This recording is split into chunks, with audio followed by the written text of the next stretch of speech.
Hey everyone, Adam here, and I am back and over my zombie affliction, so I hope you enjoyed those Halloween specials. But yes, we're back to normal now, back to the usual routine. So I am here to give my impressions of this incredible band. So the band are called Anathema, and this is the songs Untouchable Part 1 and Part 2.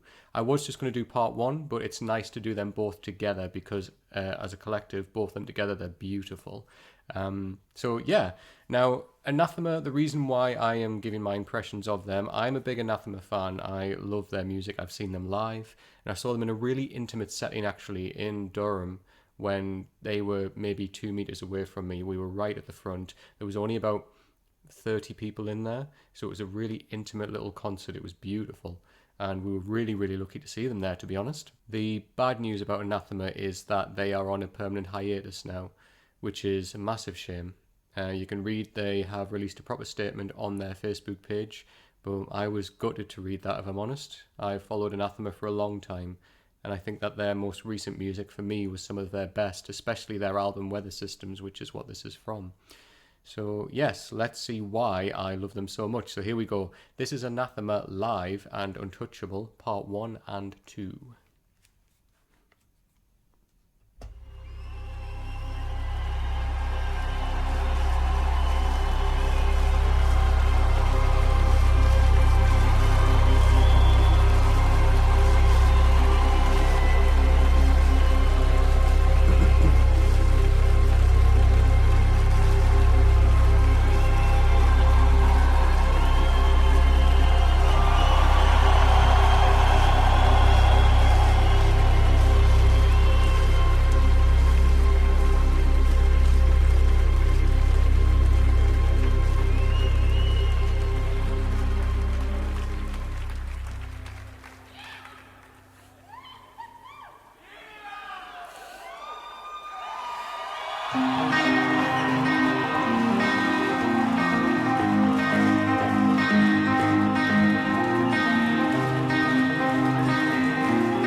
So now this is part 2.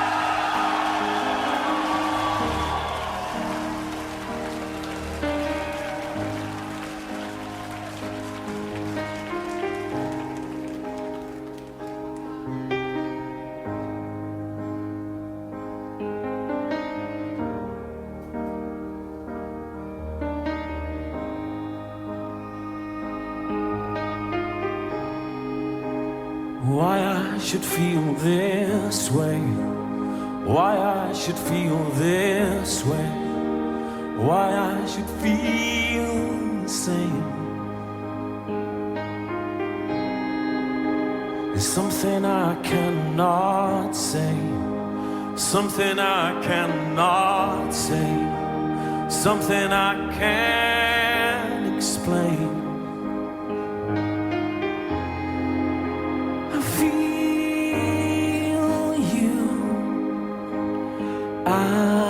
Outside, at the edge of my life,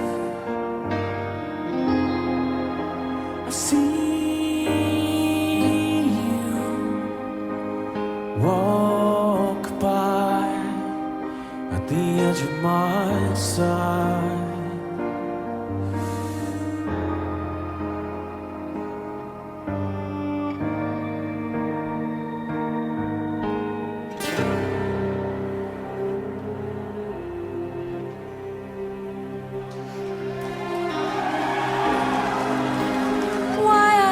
Follow my heart, why I should follow my heart, why I should fall apart,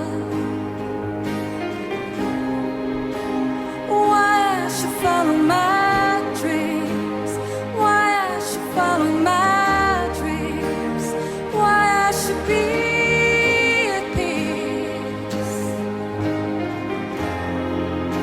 I feel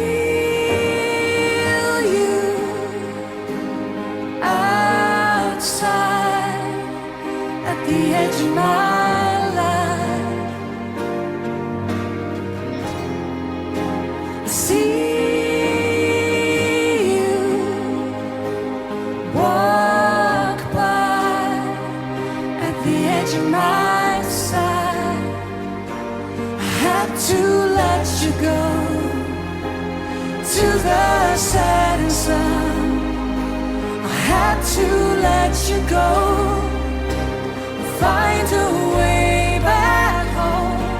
I had to let you go to the setting sun.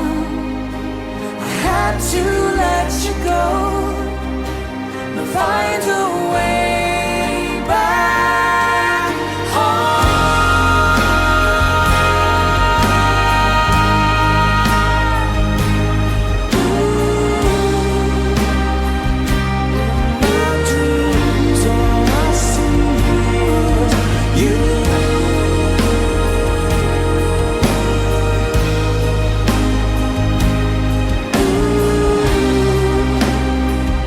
In my dreams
Oh, Anathema, just why have you gone on a hiatus? Anathema for me are such a special metal band. Okay, so let me give you a little introduction. So we've got Danny, the gentleman here on lead vocals. His brother in real life is the one that was on kind of our left. That's Vincent. And then we've got Lee, the wonderful lady here on the right, and her brother is actually the drummer. So I remember when the very first time I ever saw Anathema, Lee was just kind of being more introduced to the band. She was taking more of, a bigger role within the band, shall we say. She was very much backing vocals, and then they made her much more of a front lady, shall we say. And you can see why. Just the three of them together, that sound is beautiful. What I love about Anathema is the level of emotion and feeling that they can put into music. And it's like no other metal band that I know. For me, it's so unique to them. They make me understand emotion in ways that other bands can't and don't. They're just incredible. Their losses, their heartache, their trials and tribulations. It's like I feel them when I listen to that music, and they make me think about my own life. And I think the best musicians do that, and the best music does that. Makes it so much more relatable to you. It's beautiful. This probably would have been a Weather Systems tour, and to play with a live orchestra as well is stunning. But these songs are gorgeous, absolutely gorgeous songs. I love that, they're about, you realize that this relationship that you're in, for whatever reason, it isn't working with that other person, and therefore you've got to literally let them go. And as the lyrics say, I had to let you go to the setting sun. I had to let you go and find my way back home. I mean, that is beautiful. It's poetic. It's so well written. It's gorgeous. It is talking about letting that person go, and maybe not in a negative way, just saying, we are now going in different directions in our lives. You must go there, and I've got to let you go, and I have to let you go to find my way back home, to find again who I am, and to go back down that journey, and kind of reinvigorate my life, I guess. And that's so important to me. It is about the end of a relationship, but what I love about this is it isn't kind of so melancholic. It isn't deep and kind of hurt and pain. It's just talking about that what you need from that other person you can no longer get for whatever reason that may be, and you've therefore got to now go on a separate journey. And we can all relate to that in our lives, be it a friendship, be it a loving relationship with somebody that you're intimate with. It could be anything like that. But we've all had a relationship in our lives with somebody where we no longer see that person the same way, that everything we used to get from that person is no longer there, unfortunately. And it's life. It happens. People come in and out of our lives for different reasons all the time.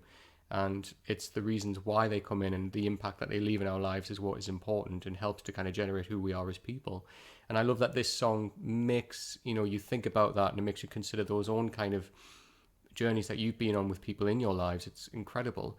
I just love that Anathema as well, in their music, in kind of the soundscape. They almost embody that feeling of moving on, kind of going to that next journey in your life, that next stage in your life. And it is that ascension, going from one kind of area to the other. I love that they're able to do that. And that was that big crescendo in the song. That's what it always makes me think of. It's almost lifting you out of this point in your life, and then you're now moving on to another part where you're going to be dropped down and you're going to start a new journey with another person. Maybe not, maybe by yourself for some time, who knows. But it's gorgeous. And I love that in part one we get, there's a lot of a heavier sound there, I guess. Not deeply heavy, but a lot more kind of guitar led. And then we get to the second part, which is a lot more softer. It's almost kind of the realization of, now I'm on this journey by myself, and I'm almost looking back as if to say, that's where I was. I had to, yes, this is the right decision I've made. I had to let you go. And I love that it's still the same lyrics that are used there. It's kind of repeating that, almost that affirmation, kind of saying, yes, that had to happen. And now I'm on this new journey. And again, that beautiful section, again, when the song just lifts at the end, it is almost you kind of just touching base, making sure that you're okay, and then continuing on that journey. It's beautiful. Danny's vocal, this is the best I have heard him sing live, and I've seen him twice. I've seen the band twice.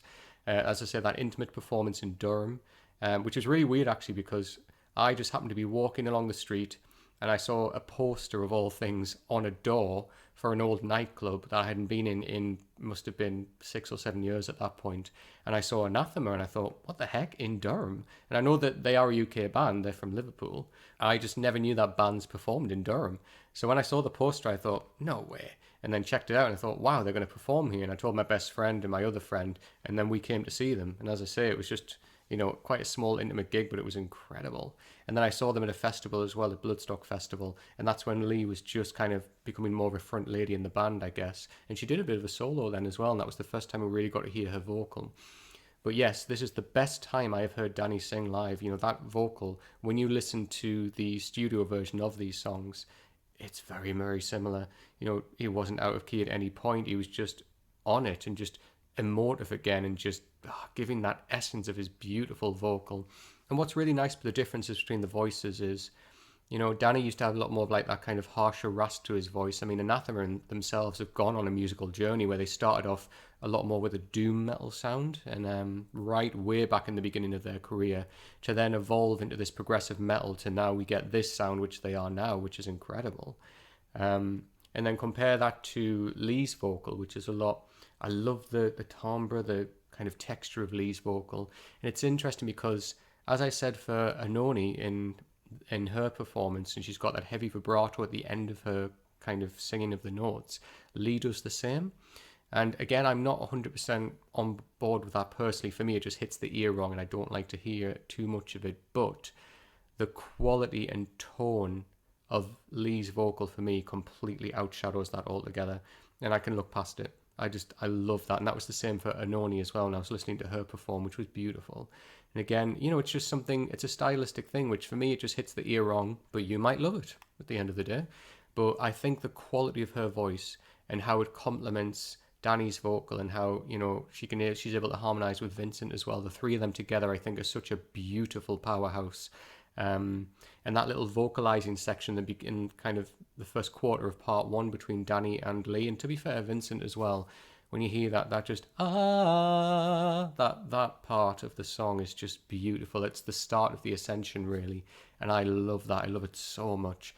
But they're going to be a huge miss. They really, really are, and I hope that they're able to work something out. I hope that it isn't an indefinite hiatus. I hope that they are able to come back. Because I would love to see them in a setting like this with an orchestra. I'm so gutted that I didn't for whatever reason, but I do hope that they come back. Yes, indeed. I hope you all enjoyed Anathema, and I look forward to reading your comments all about Anathema down below. What did you think of Anathema? Is this the first time you've heard of them? And what did you think of Untouchable Part 1 and 2? Please leave the comments down below of what your thoughts are. And as always, if you have any other suggestions of any other metal bands that you'd like me to react to, you know what to do by now. Leave them in the comments down below. As you know, I read every single comment. I reply to as many as I possibly can, and I always appreciate when you guys take the time to comment, so thank you so much. If you like the video, please give it a thumbs up, and please come and subscribe to the channel if you don't already. As you know, I'm aiming for 20k by the end of this year. I've just hit 19, which is phenomenal, and thank you everybody who does subscribe to the channel already. And if you don't subscribe already, make sure you hit that subscribe button. It's the fastest way to get new notifications when a new video like this drops. All of my social media channels are just up here in the corner. This is my Twitter and my Instagram. Please come and give me a follow on those channels as well. And feel free to jump in the Discord if you are not in already. There are 2 Discords down below, so I have Strawn's Hangout and the Metal Hangout as well. Feel free to jump in either. Come and join the conversation in both of them as well. So thank you again, everybody. I hope you enjoyed Anathema, and until next time, take care.